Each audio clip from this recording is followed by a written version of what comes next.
Goeiedag, lieve luisteraars. U is hartelijk welkom hier by Joy Gospel Radio, die kanaal met die goeie nuus in jou taal. Nou, ek is Willie Sonders en ons nooi u vriendelik uit om vir die volgende halfuur saam met ons te kan kuier hier by nog 'n aflewering van die program Wolke van Getuienisse. Nou vriende, verlede week het ek die eerste gedeelte van die getuienis van my dogter wat ons aangeneem het met u gedeel. Nou vandag wil ek graag die tweede gedeelte vertel. Nou, ek het verlede keer vir u gesê dat ek het 'n gediggie oor haar geskrywe en ek wil dit graag met u deel, ook wat toe ons haar nou aangeneem het en die omstandighede wat ek ook verlede week met u gedeel het. Nou die gediggie se naam is Ons Liewe Klein Michelle. Onbewus van heel haar lot het sy in vreemdes hande val. Met net 'n doek en kombersiegrof was bedoel om haar te klee, dis al. Bottel leeg met suurheid heel gevul, was sy daardie sondagmiddag so alleen, sonder 'n moeder of 'n vader om haar heen, wat haar lippies soen wanneer sy ween. So breed die wêreld haar ontvang, so sonder naam en sonder van. Sou ons haar neem as eerste een, of oorlaat aan 'n ander een? Die oog is groot en vol van vrees. Wie sou dan vir my 'n mammie wees? Gesiggie maar en bleek, so word vertel, Tannie, dit gaan met my nie wel.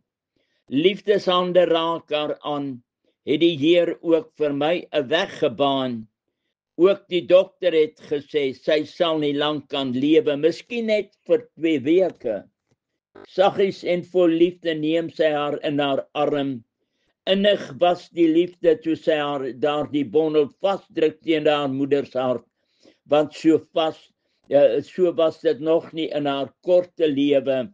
'n kloppende, warm hart van haar 'n moeder by haar koppie bewe. Geen liefdestraal of glinstertraan toe haar koms was gekondig aan. Geen sagte kleertjies was bedoel vir haar, onwelkom was haar koms voorwaar. Jy is gebore op die 12de met net 'n doek, 'n blikkie melk en kombers as extras aan te meld. 14 was reeds jou dae van swaar kry hier op aarde. Met soveel liefde roep die moeders instink, so sy haar vashou. Dis my kind. Ek sal vir haar 'n ware moeder wees, al was sy onwelkom kind gewees. Toe is dit ek wat nie wou wees, die pa van hierdie kleine wees. Wat sou sy vir ons aanbring en nooit kon dink dat ek vir haar so lief sou wees. Maar gou was my besluit oor haar, hou haar maar gerus. Die hart van moeder klop verlig oor die kindjie wat in haar arms rus. Met liefde so sterk soos die see, met oogies wat so doudruppels wat blink. Toe is alles sommer wel, met niks wat haar toe kwel. Ons noem haar ons liewe klein Michelle. Nou vriende, hierdie is 'n getuienis van hoe God in ons lewens gewerk het, soms deur trane en angs en hartseer. Die dinge wat vir ons wag op hierdie pelgrimspad. Nou, die Here het op hierdie wyse met ons gewerk. Ek glo daar is baie van ons kykers wat sal, of luisteraars wat sal weet waarvan ek praat, want u het dalk ook 'n soortgelyke pad geloop. Ek glo vanoggend dat daar baie mense is wat die Here nie ken nie, wat ook hierdie pad dalk geloop het, maar die verskil is dat ons as kinders van die Here loop nie alleen nie. Ons het 'n toevlug, ons het iemand na wie toe ons kan gaan. 1 Petrus 5 vers 7 sê, werp al jul bekommernisse op hom, want hy sorg vir julle. Dit is soos verlede week ook genoem het ek die gedig toe nou geskrywe. Paulus sê in Romeine 8, as ons hoop op dit wat ons nie sien nie, dan wag ons daarop met volharding. Geloof wat jy moet beoefen om resultate te kan, is 'n beoefening, vriende. Soms verleidsaamheid, daar is tye wat ons soveel vrae vir God wil vra. Here, hoekom het dit so met my gegaan?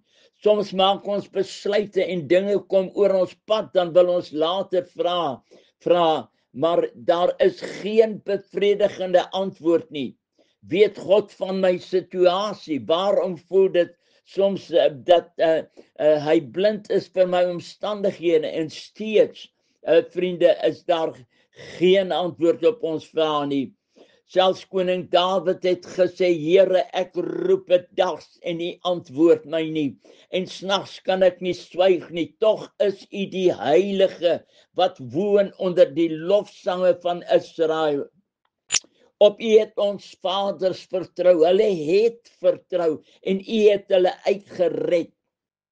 Ek vra U om saam met my te lees uit die woord van die Here, die gedeelte waaroor ek praat, oor die silwerbeker. Ons gaan lees uit Genesis 44 vanaf vers 1.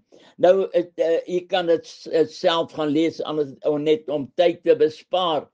Nou, soos ons die verhaal van kleins af van ons sondagskool daar ken, gaan dit oor die silwerbeker, wat die opsigter van Josef se huis in Benjamin se sak geplaas het en later weer gevind het. Toe Josef se broers die tweede keer gegaan het om koring te gaan koop, soos ons die verhaal ken, was die versoek van Josef dat as hulle sy aangesig nie sal sien as hulle nie vir Benjamin gaan saambring nie. Hulle het gaan kos koop daar in Egipte, want dit was die kosmandjie van daardie tyd, die magtigste vors wat daar geleef het, en Josef was die tweede in bevel. Nou, vriende, vanaf kom ons lees bietjie vanaf vers 1. Die hoofthema gaan oor Benjamin en die silwerbeker wat Benjamin se sak gevind was. Met die aanneming van hierdie baba het ons nie geweet wat was in ons sak wat ons opgeneem het nie. Met die tweede besoek om koring te gaan koop, was Josef se identiteit nog verborge vir sy broers. Hulle was verplig om koring te gaan koop. Die omstandighede het hulle geforseer, of om te sterwe van die honger. Die hongersnood het geheers oor die hele wêreld. Josef het die hef in die hand gehad.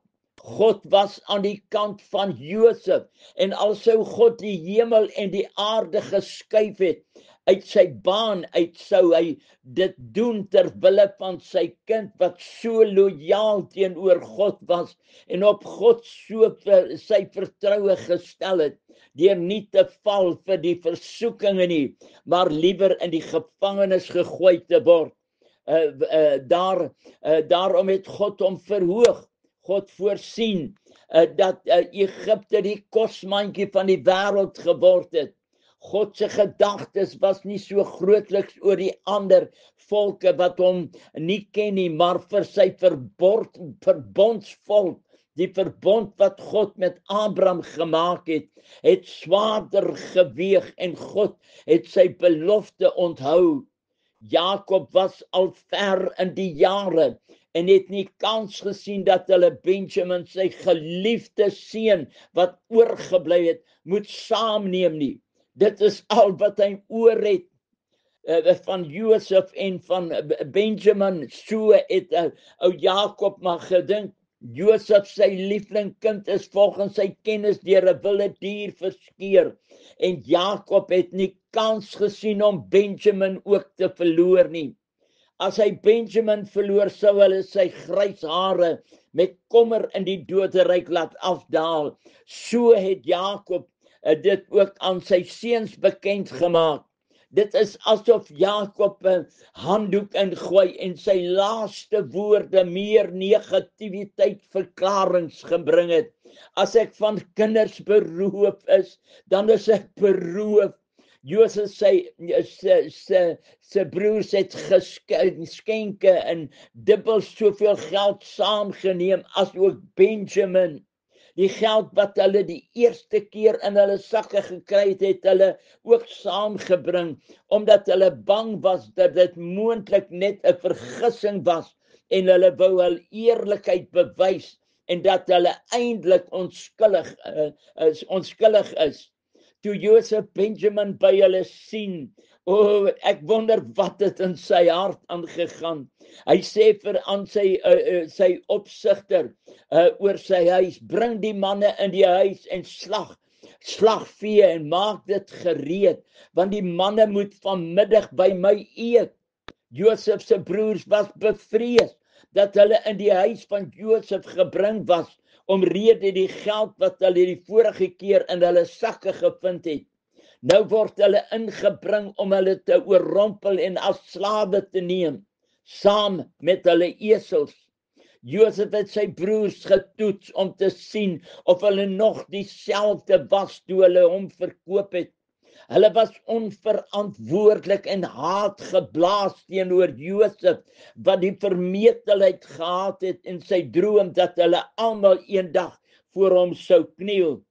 Clemens Mans het kruiskyk se lese so duidelik uitgespel op een van die programme toe hy gesê het, 'n droom so groot dat dit bestem is om te misluk as God nie daarin is nie. Hulle wou Josef se droom doodmaak. Halleluja, maar die Bybel sê God was met Josef, halleluja. Na die feesmaal het Josef bevel gegee aan sy opsigter om al die manne se sakke vol koring te maak, soveel as wat hulle kan vervoer, en beveel dat elkeen se geld bo in sy sak gesit moet word, en sy silwerbeker moet hy in die jongste in Benjamin se sak sit. Toe dit lig word, het die manne die reis teruggesit en na hulle vader Jakob aangepak. Simeon was as losprys gehou was, totdat hulle weer eendag sou terugkom, nog om koring te kom koop, was ook tussen die geselskap op pad terug huis toe.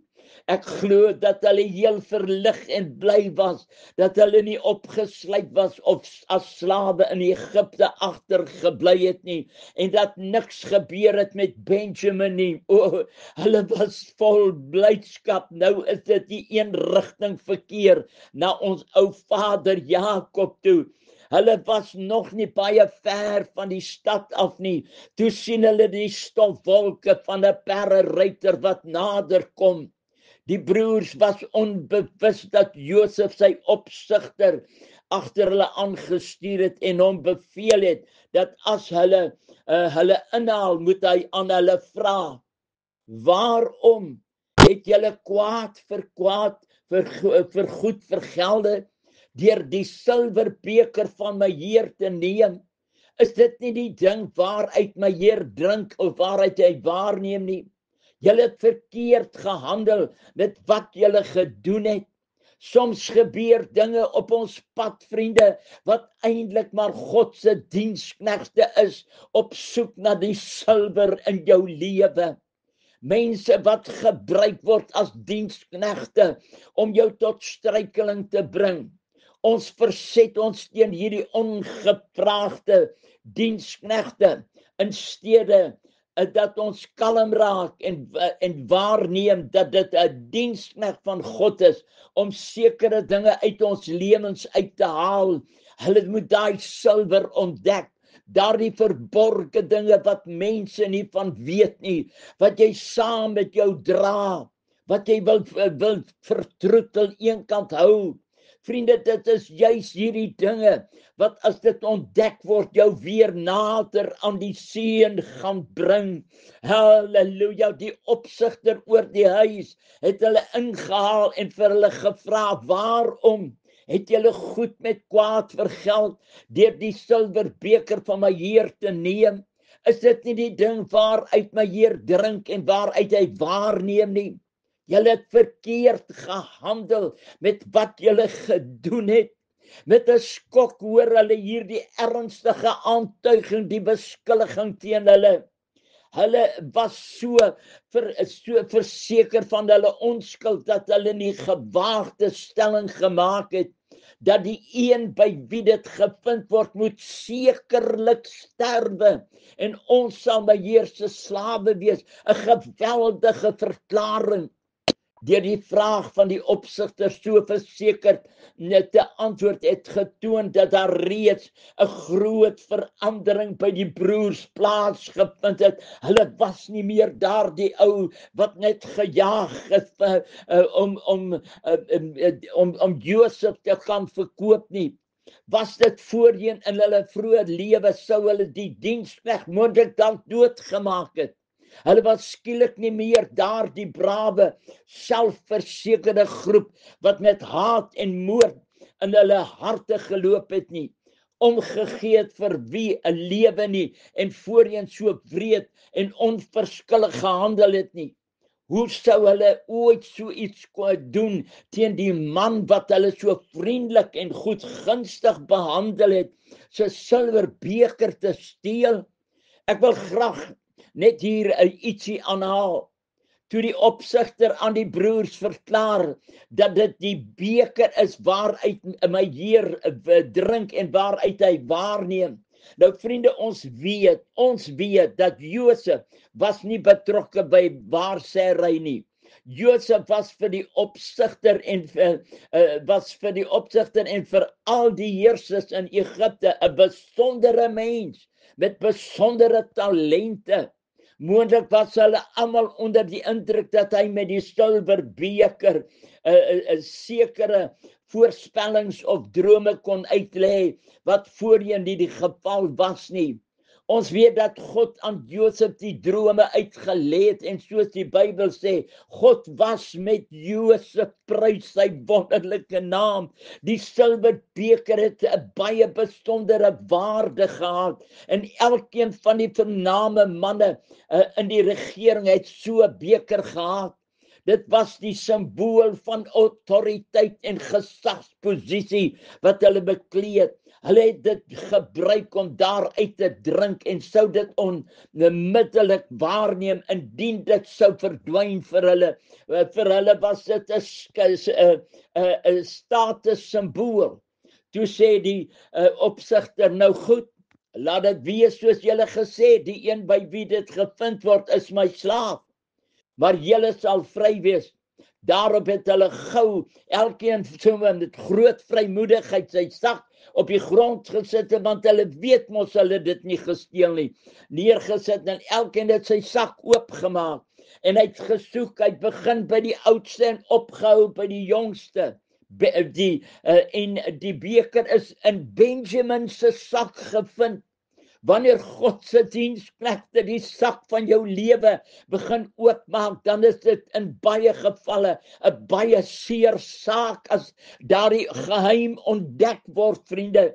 Die Bybel sê dat hulle het hul klere geskeur, toe het elkeen sy esel gelaai en hulle het na die stad teruggegaan. Die broers het voor Josef neergeval op die grond in teken van totale onderwerping. Daarop sê Josef vir hulle, wat is dit nou wat julle gedoen het? Weet julle nie dat 'n man soos ek dit kon ongetwyfeld moet waarneem nie? Juda wat vir sy vader Jakob beloof het dat hy sal borg staan vir Benjamin se lewe, antwoord, wat kan ons aan my Heer sê? Wanneer daai beker ontdek word, wat kan jy sê? Wat kan ons spreek? En waarmee kan ons regverdig?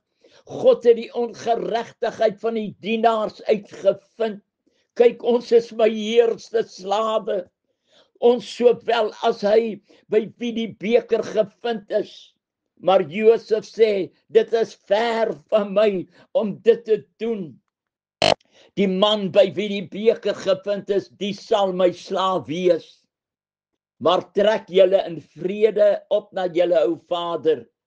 Die dag toe ek in Annetjie se sak oopgemaak was, met die ontdekking dat ons lieflingkind wat ons so pas aangeneem het, erg aan epilepsie ly, het ons lewens, ons prioriteite drasties verander.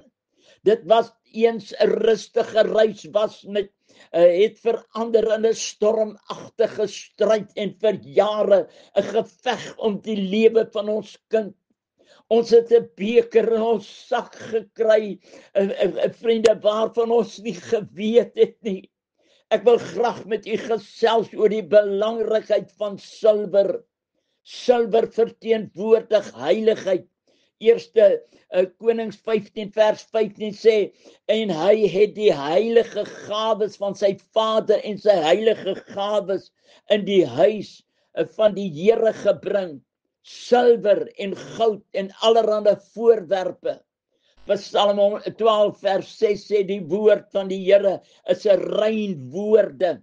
Silwer wat gelouter is in 'n smeltkroes in die aarde, gesuiwer 7 maal. U sal met my saamstem, liewe vriende, dat ons lewe in die tydperk van die laaste kerk, die kerk van Laodisense, wat God in Openbaring 3 daarvan beskuldig, dat die kerk van Laodisense self verklaar en sê, ons is ryk en het verryk geword en het aan niks gebrek nie. God verklaar dat die kerk weet nie eers dat dit hy is wat elendig, beklaanswaardig en arm en blind is nie. Vandag gaan dit hoeveel ek kan maak uit die evangelie. Niks meer oor siele nie, vriende. Iemand wat 'n groot naam gehad het onder die evangeliste en wat miljoene gemaak het uit sy veldtogte, het vir sy broer gesê, kry vir jou 'n tent en hou veldtogte, want daar is baie geld in. Een prediker het gesê, ek is bereid om my Ferrari op te gee, maar sal nie ontslaa raak van my Lamborghini nie. Heiligheid is nie meer op die agenda nie, vriende. Wat 'n toestand is die kerk vandag in. Die een wat nog oor heiligmaking preek, kry die wind van voor. Hy wat nog die waarheid bring van God se woord en nou compromise nie. Hy word beskuldig as wetties en het 'n religious spirit en is valsheid en is in 'n dwaling. As jy praat oor hoe Jesus gaan kom, as jy praat oor dat daar nie 'n wegraping gaan wees nie. Salomo het in 'n tyd van voorspoed gelewe. Hy was die rykste man op aarde. Hulle beweer dat hy 60.000 ton goud per jaar ontvang het. Hy het 'n weeldige lewe. Aan weerskante van sy troon het daar 12 leeu's op 6 trappe aan weerskant gestaan. So iets het nog nooit vir enige koninkryk gemaak nie. Sy troon was van goud. In 1 Konings 10 vers 21 beskryf sy ontsaglike rykdom. Alles was van goud. Die hele drinkservies van koning Salomo was van goud. Al die voorwerpe van die huis van die Libanon bos was fyn goud, vriende. Silwer was daar nie meer nie. Het was daar nie by nie. Dit is in die dae, sê die skrif daar, in die dae van Salomo as silwer as niks gereken nie. Goud. Ons wil goud, ons wil vliegtuie hê. Ons wil die beste vliegtuie, die beste huise. In 'n tyd van sulke voorspoed is heiligheid nie meer op die agenda nie. Ek bekommerd my oor die kerke. Silwer was as niks gereken nie. Heiligheid word as niks gereken nie. Josef was vir 20 sulke silwers verkoop en Jesus was vir 30 silwerstukkers verkoop. Om silwer te suiwer moet dit deur 'n proses van vuur gaan, vriende. Dit moet gebrand word sodat die kaf van hierdie edelmetaal verwyder kan word. Spreuke 27 vers 21 sê, die smeltkroes vir die silwer en die oond vir die goud. God ken ons harte. Iemand het op 'n dag gaan kyk hoe daar gewerk word met silwer. Die silversmid neem die silwer en dan brand hy die silwer met 'n oop vlam en bring die vlam oor die silwer en beweeg die vlam heen en weer. En net voordat die silwer smelt, dan ruk hy die vlam weg. En so word silwer gesuiwer van al die kaf. Die silverbeker was in Benjamin se sak gevind, vriende. Hy het nie daarvoor gevra nie. Hy het dit nie beplan nie. Benjamin se naam beteken seun van die regterhand. U is vandag die seun van die regterhand. God wil jou suiwer, vriende. Hy nie van die beker, uit die geweet van die beker nie, totdat dit ontdek word, dan kom jy agter, daar's 'n beker in jou sak. Want ek wil vandaan vir u sê die toekoms, nee, totdat ons by die toekoms of by die dag van môre opdaag, dan ontdek ons wat weggesteek was. Dit kan hartseer saak, 'n saak van trane wees, wat jou kleed, jou siel soos 'n dolk deur jou hart laat skeer. Wanneer jou sak oopgemaak word, een Saterdag aand, Michelle was nog maar ongeveer 9 maande oud, toe begin haar oogies so snaaks te knip, en sy begin ruk en skuim kom by haar mondjie uit. Nie eens van ons het geweet wat gebeur nie, maar dit was begin van die pad van trane. Daardie silverbeker is in ons sak ontdek. Na pynlike toetse is gevind dat sy aan epilepsie ly. Daarna het ons verhuis na Taaibos kragstasie, soos ek verlede week ook met u gepraat het. Daardie silverbeker is in ons sak ontdek. Na pynlike toetse is gevind dat sy aan epilepsie ly. Daarna het ons verhuis, vriende, na 'n kragstasie. En die naam van die straat waar ons ingetrek het was Wag 'n bietjie straat. Hier, vriende, moes ons kom leer om te wag. Dit was die pad. That was the journey. Vriende, die tyd is vandag. Hoeveel mense, die oppervlakkigheid is in die kerk. Die mense gee nie meer om hoe hy lyk nie. Hy kom kerk toe in soveel toestande.